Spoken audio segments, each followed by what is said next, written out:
Chapter 5, Changes. The fire engine roared off around the corner. The dust settled. Samantha stood on the curb, gathering her courage to go out into the street and look for Jip.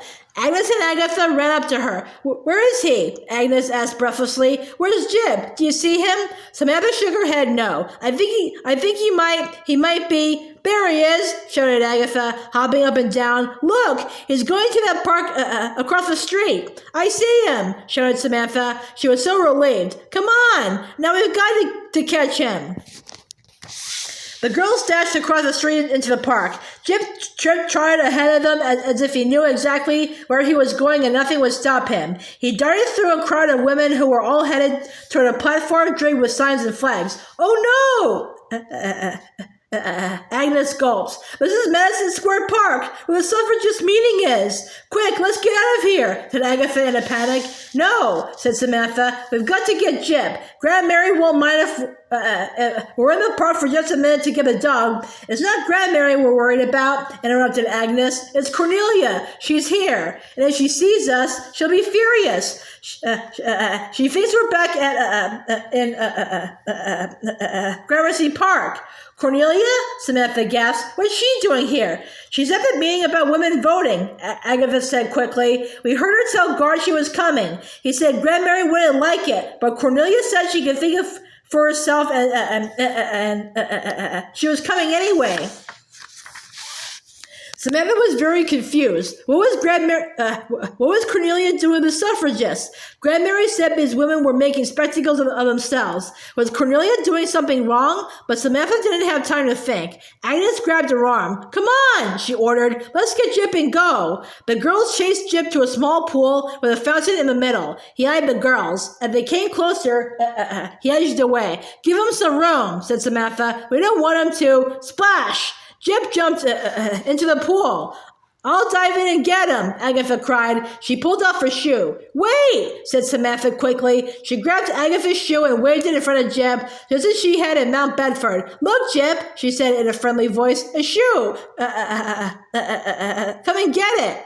Jip looked at the shoe. He began to paddle across the pool towards Samantha. Just then, the crowd got very quiet. Ladies and gentlemen, a woman's voice began. Jip stopped. He tilted his head and perked up his ears. When the speaker said welcome, Jip yelled with joy. He sprang out of the pool, splattering water all over the girls. Before they could grab him, he scampered up the steps of the speaker's platform, yipping and yapping wildly. He ran right up to the woman who was standing in front of everyone. Cornelia! Gasped all three girls. The speaker was Cornelia. Jip wiggled from head to tail, sending a spray of water all over her. Jip?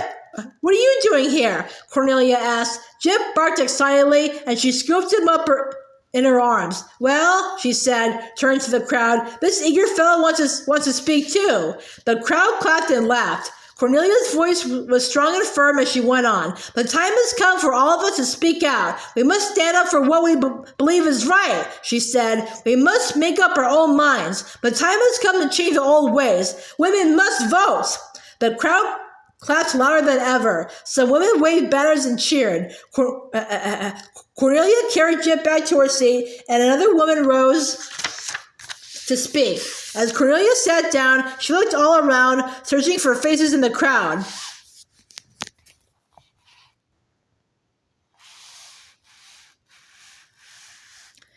Cornelia! Gasped all three girls. The speaker was Cornelia. Jeepers, she's looking for us, whispered Agnes. Well, she's got Jip, so let's get out of here, said Agatha. No, said Samantha, we can't do that. We have to face her and admit what we did. The twins looked at each other uncomfortably. Maybe you're right, sighed Agatha. The girls waited nervously while other suffragists spoke. When all the speeches were over and the crowd had begun to wander away, Cornelia came down from the platform. She walked toward the girls. Well, she said without a trace of her usual smile, what are you and Jip doing here? The girls looked down at their shoes. We did a very stupid thing, Samantha began. It was really a terrible idea, admitted Agnes. We put Jip in the pram, said Samantha, and we didn't hold on to the leash, so he ran away. Agatha burst out, but we didn't think that he'd... You certainly didn't think, Cornelia cut in. You just went right ahead with your own ideas and didn't pay any attention to what I said about keeping Jip on the leash. That was an important rule and one we all agreed on. When will you girls learn that you can't just change things when you feel like it? But aren't you trying to change things? Asked Agatha. Aren't you trying to get women to vote? That's very different, Agatha, answered Cornelia. All the women here today have thought long and hard about changing the law so that women can vote. When you want to change something, you better be sure it's a wise change, a change for the better. The girls were silent. Finally, Samantha said, "We're very sorry, Aunt Cornelia. We really are." Cornelia shook her head. "I believe you are sorry," she said. "You certainly look sorry. In fact, you look like a sorry mess." Her voice had a little laugh in it. She looked at her watch. "Oh, my gracious! It's nearly 3:30. We'll be late meeting Grandmary if we don't leave right now. There's no time to go home and change. We'll have to go to Tyson's as untidy as we are."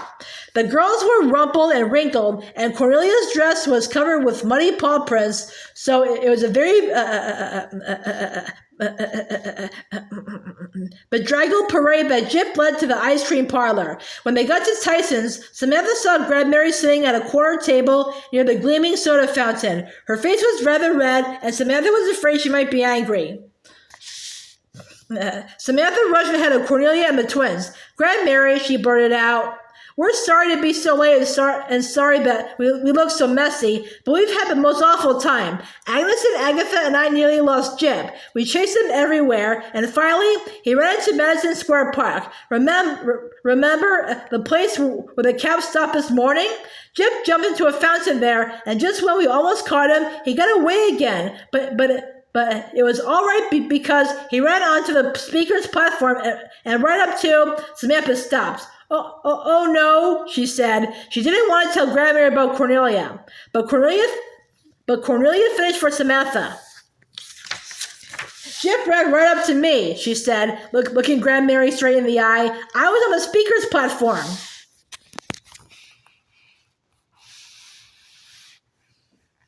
"Grandmary," Samantha blurted out, "we're sorry to be so late and sorry that we look so messy, but we've had the most awful time."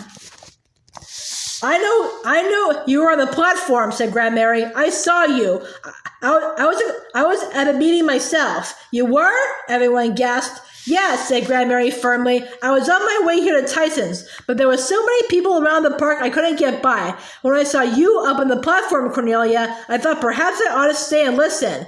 Grandmary took Cornelia's hand. "My dear," she said, "I must admit that what I saw and what I heard gave me a bit of a surprise. I've always said that I'm too old to change my ways, but I've changed my mind today." Grandmary touched her forehead with her handkerchief. Samantha saw that her hat was tipped back a little, as if she turned around very suddenly. "You and the other ladies who spoke today were simply saying that women should stand up for what they think is right. That's exactly what I believe too. And if that's what voting will give us..."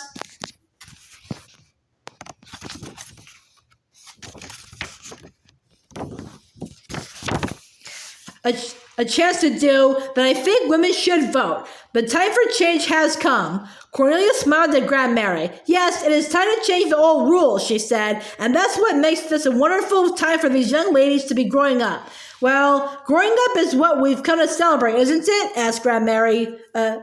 Shall we have our ice cream?" She turned to Samantha. Peppermint for you, my dear? Or would you like to try something new today?" "No, thank you," smiled Samantha. "Peppermint is my old favorite. There are some things that are just too good to change."